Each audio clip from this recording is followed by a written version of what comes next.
Hey everyone, my name is Corey Jewett, Director of Athletic Communications here at Gettysburg College. I'm excited to bring you another edition of Bullets Sports Spotlights. And this week we are talking about the Gettysburg College Women's Swimming Program. And joining me today is second-year mentor Greg Brown.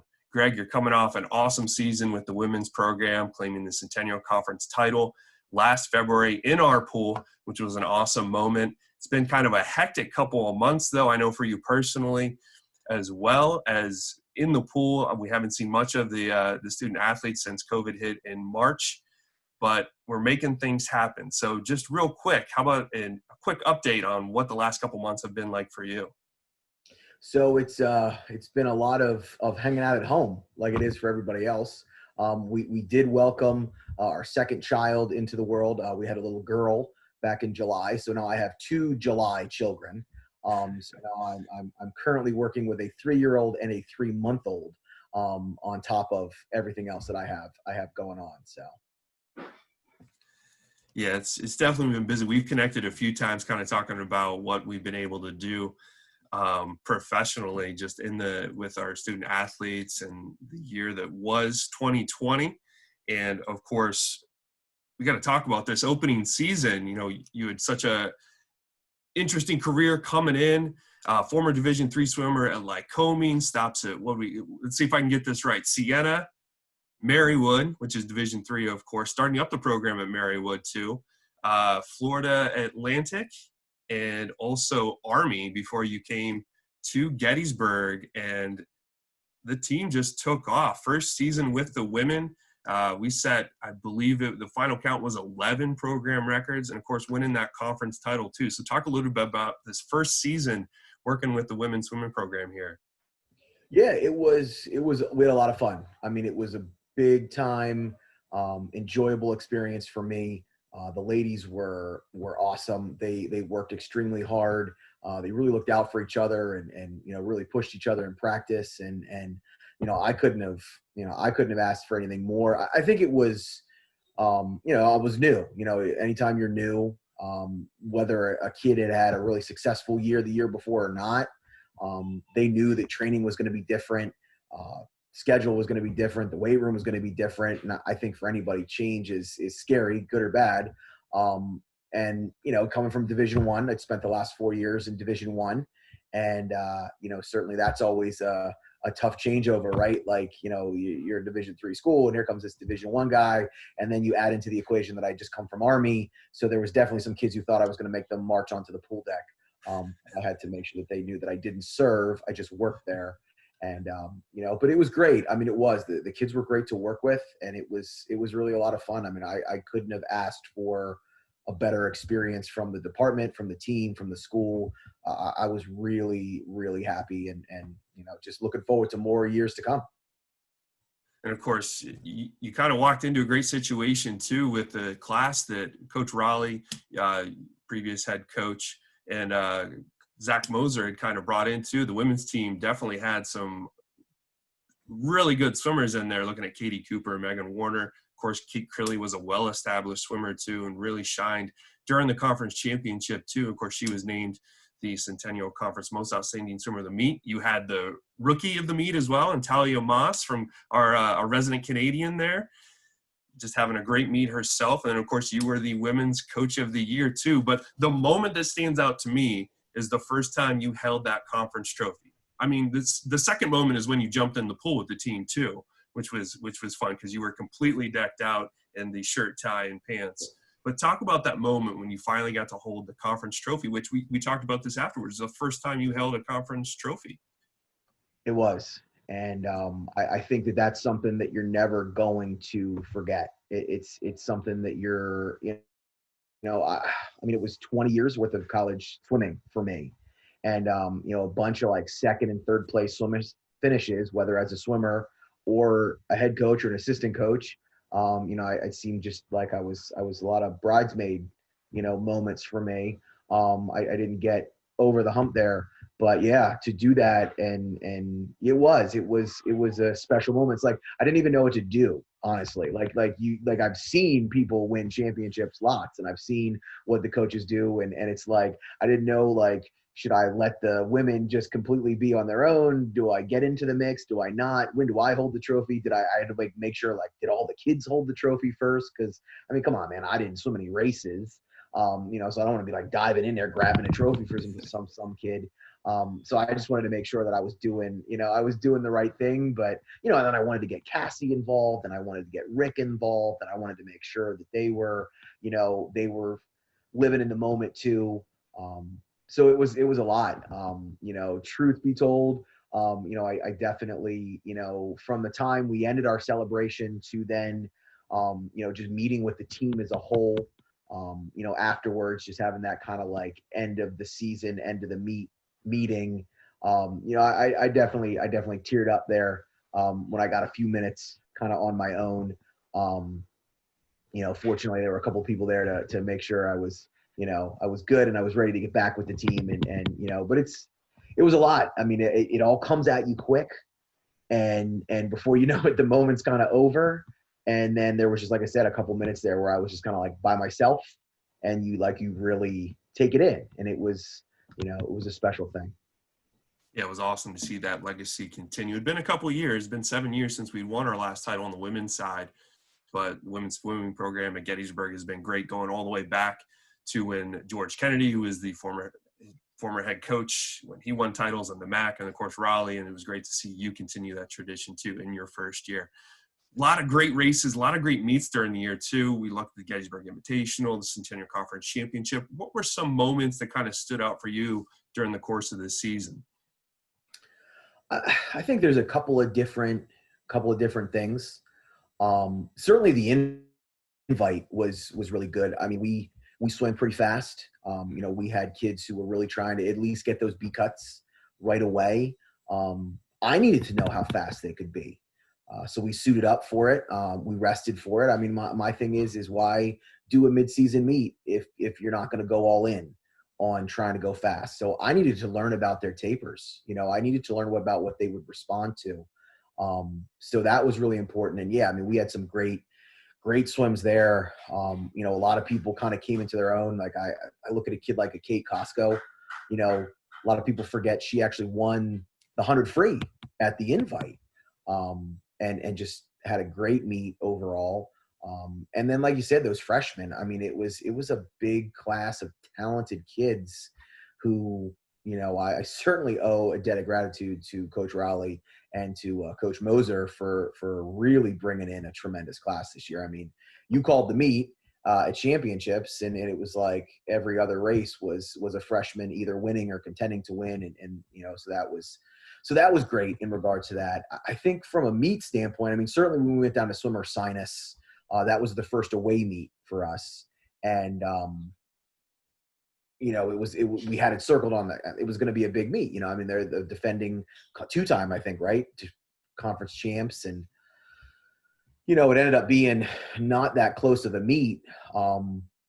But ultimately the attitudes and the way they were great. I mean, we went there ready to do well.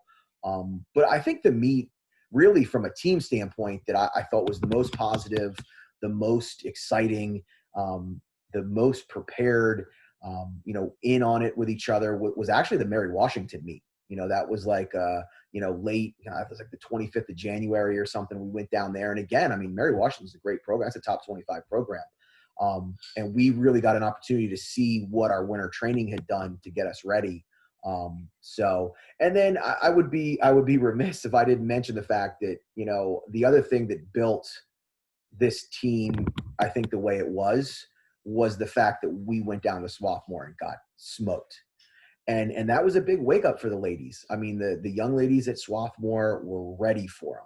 And I think all of us, underestimated that. I think that, we probably weren't as prepared for it as we should have been. And it was a growing experience that got those ladies motivated. So 20 days later, they could go out there and swim really hard. But, I wonder sometimes if we won that meet or maybe lost a close meet, what the mentality would have been, how it would have been different. If I mean, if you get blown out by somebody who's really good, that's tough. And the women hadn't lost a meet to that point. I mean, they had won every meet to that point, and had won them big.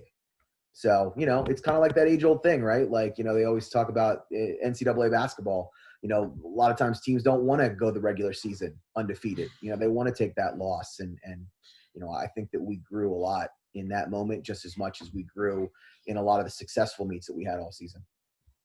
Yeah, for sure. It was fun watching the team from start to finish and seeing the development of so many individuals. And one of my favorite moments was watching Kate Crilly just really put it all together in those 50 free, 100 free swims and grab the gold too there. And she was equally as excited for her teammates, including Kate Costco, who was runner-up, was it the 50 or 100 in the outside lane? So that was the 100 free. And I know we're going to get to talking about the championship meet, but I think that for our program as a whole, the men's and the women's team as a whole, there was no race that defined our season more than the women's 100 free. And, that the championship meet was in the balance right there. Swarthmore had swam really well the first relay night. We split the relays. Then, Fridays, again, Swarthmore swam great, a lot of depth. We went into day 3 trailing. And we had, and I think I told you prior to the start of day 3 was going to be our best day. Like I told you, we're going to win races. We're going to get a lot of medals and we're going to succeed on day 3. And we did. And we took the lead and then the ladies were pumped. Swarthmore came out on Sunday morning and punched us square in the face. They were swimming fast. And it's always the thing that you worry about, it's 4 days of racing. And, did you get it right? Did you have, were the kids as prepared for Sunday as they were for Thursday? And Swarthmore, they came out in prelims. It's the age old thing. It's Jim Valvano, you got to survive in advance. You can't score points that you can't get if you're in the B final. You got to get those kids into the A final. And Swarthmore really came out and got those kids in the A final. I knew they had the girl who could win the mile. And, to come out and 1-2 that 100 free, and the bounce back that Crilly and Costco had. The time drops they had from the prelim to the night swim. That was the backbreaker for Swarthmore. It was. If that race goes another direction, holy cow, that meet might come down to the final relay.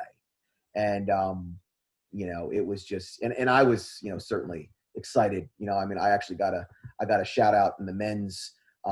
They did like a Instagram takeover thing, and they were asked him what was, what's one of your favorite moments of Coach Brown, and somebody mentioned me getting jacked up after the 100 free. It was just exciting. I knew then, like when we 1-2 that race, I knew that we had a great shot to 1-2 the breast and 1-2 the fly, and it just seemed like that was the pivotal moment. That's people ask me, Corey, what the defining race of my coaching career is. It's that one. Yeah, it was really a great moment and just kind of like the icing on the cake for that whole weekend. We're going to hopefully talk about that meet with some of the student athletes next week. Well, and how about Costco too, right? Like nobody even saw her. Nobody even saw Costco in lane 1. And yeah. From doing the video, right? Like you can hardly see lane 1 because everybody's standing along there. I think it was even hard for some of the fans to even see it. And just to, because I'm right there, I can see her coming down and, you've got the angle and, both those ladies, to 1-2 that race in the 100 free, if there's any race that it's hard to, 100 free can go any different direction, a good start or a bad start, a good turn or a bad finish, any of it. And instead of being second, you're fifth. So. Yeah, I remember I didn't know, I couldn't see her. I looked up on the board and saw in lane 1, the second best time on the board, and just thinking to myself, wow. And then I saw, of course, we had the video of it. We had a good angle for the camera on the live stream, so I was able to pull that later. So we did see them touch 1-2 in the highlights afterwards, at least, but not live for me. For you, yeah. So obviously we had that great moment last year, and then COVID hit. It kind of disrupted our plans. We had the 4 women that were qualified to go to nationals. They were able to go, but thankfully, the national organization decided to give Division III swimmers All-America status. So those 4 women, Kate Crilly, Hannah Wasson, Katie Cooper and Alyssa Clancy were all named All-Americans, so that they were the first All-Americans in 12 years as well. So another great accomplishment for the season you had. Turning to this season, now things have been all over the place, obviously. First, we had all the students here. Then we had de-densification because we had a rise of COVID cases. And, of course, it's disrupted things. You have a particular group of students that are on campus you're working with, while the rest of the off-campus cohort is going through training, weightlifting, running, and what they can do there too. So talk about, what practice has been like and what the training has been like this semester as you try to, get this team together. So it's certainly not been as challenging in some ways as I thought it was going to be. We're in a unique scenario, Corey, where when our athletes train, they don't have to wear a mask. Like we don't have kids, paddling around in there in a mask. So it makes it a little bit easier. We've got a nice large facility, so we don't have to worry so much about them. Like we had a 6-lane, 25-yard pool with a smaller deck and less space. I think that you'd have to be more aware of it. But at the same time, we don't have to worry about that. And that's certainly good.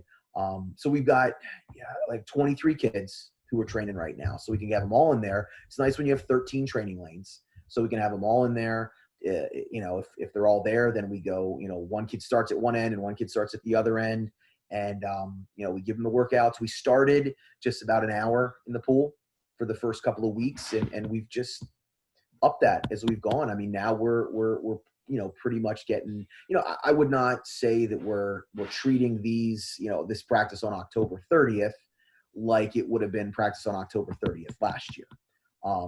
The thing that's nice is that these are all, all of them, but, really 4 of them are freshmen. So, I'm getting the opportunity to see them train. I'm doing a lot of observing with them right now. I'm really taking a look at what do their strokes look like? What do their turns look like? What do their practice habits look like? We've kept the expectations low. I've been really reasonable about, I've athletes. I mean, the class schedule is a little different this year. Things are a little bit more challenging for kids to schedule sometimes. And we're just being chill about it. I want them to feel like what we're doing now is as normal as it can be.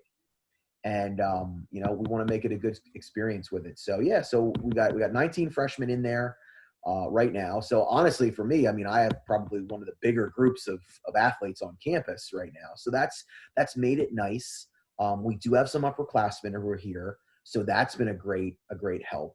Unfortunately, we don't have any upperclassmen women on campus. Just didn't work out.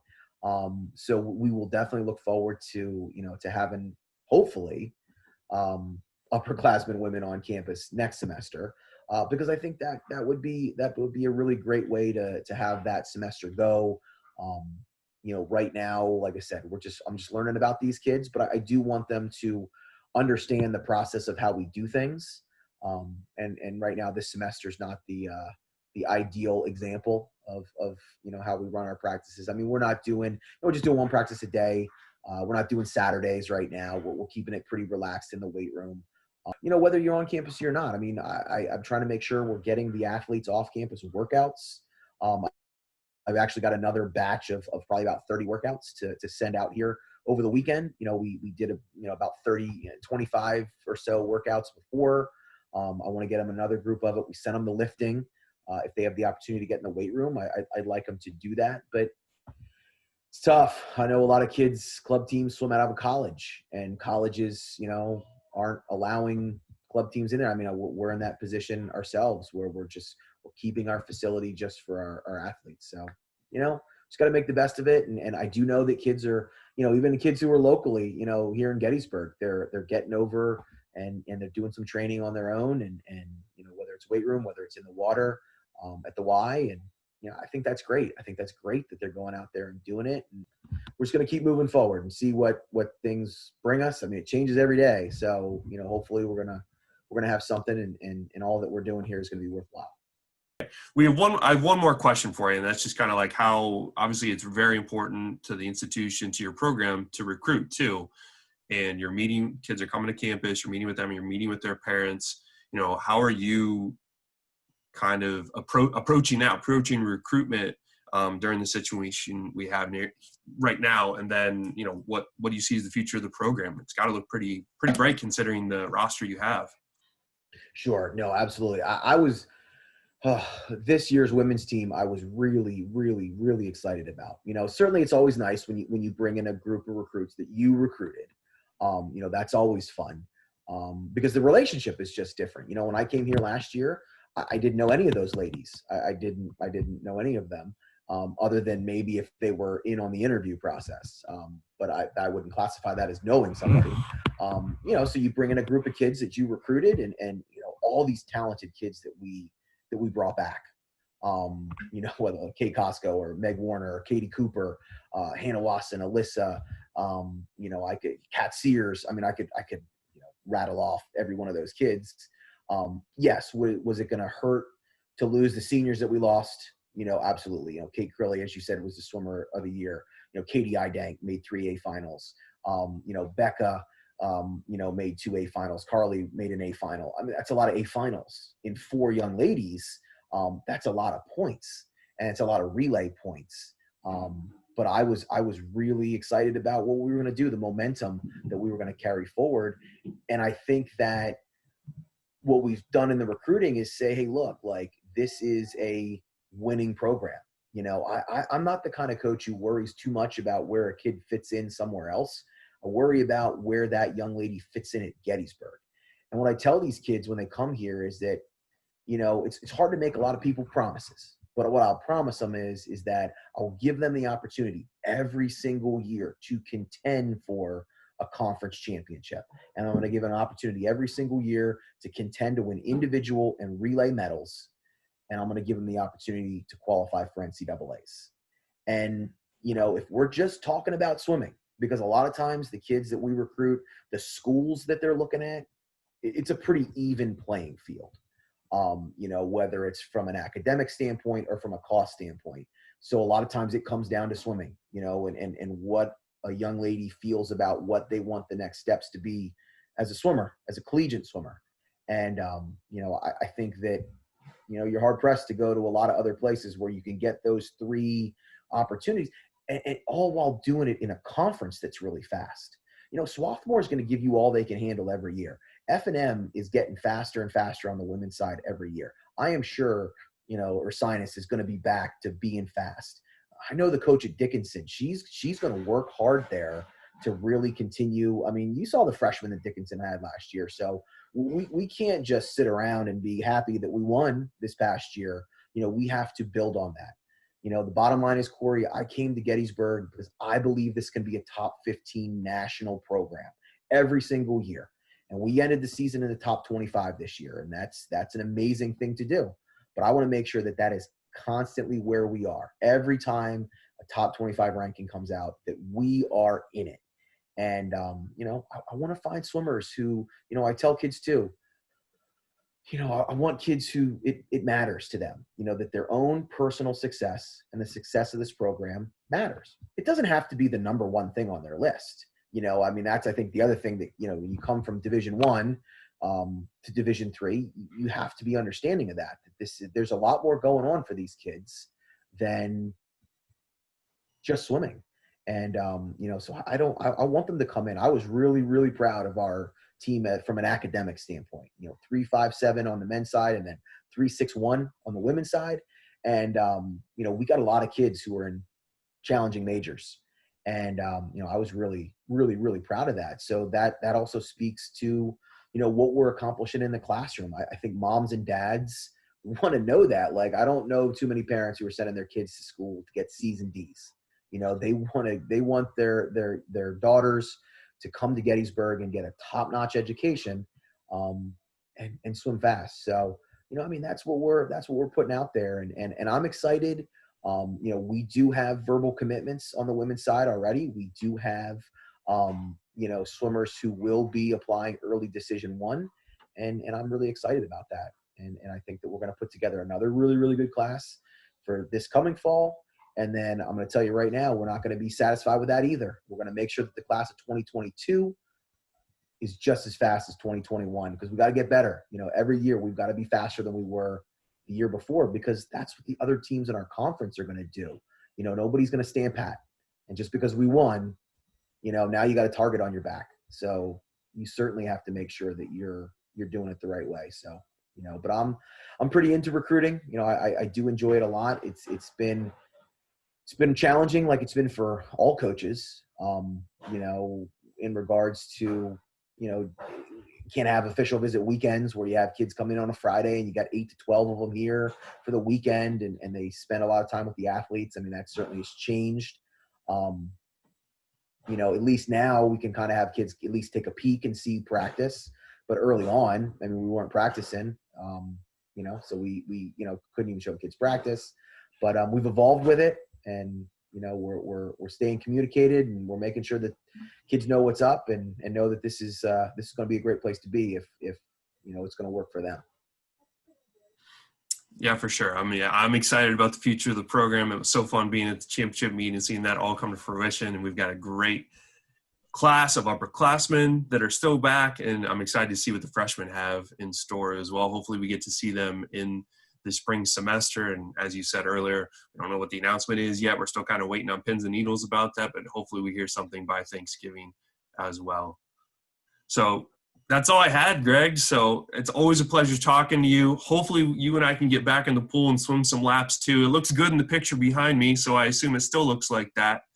So hopefully soon we'll be able to do that as well, and maybe give one of those relays a little bit of a run for their money if we can get our own staff team. We might need Cassie to kind of anchor it, but I think you and I could hold our own. We might, right?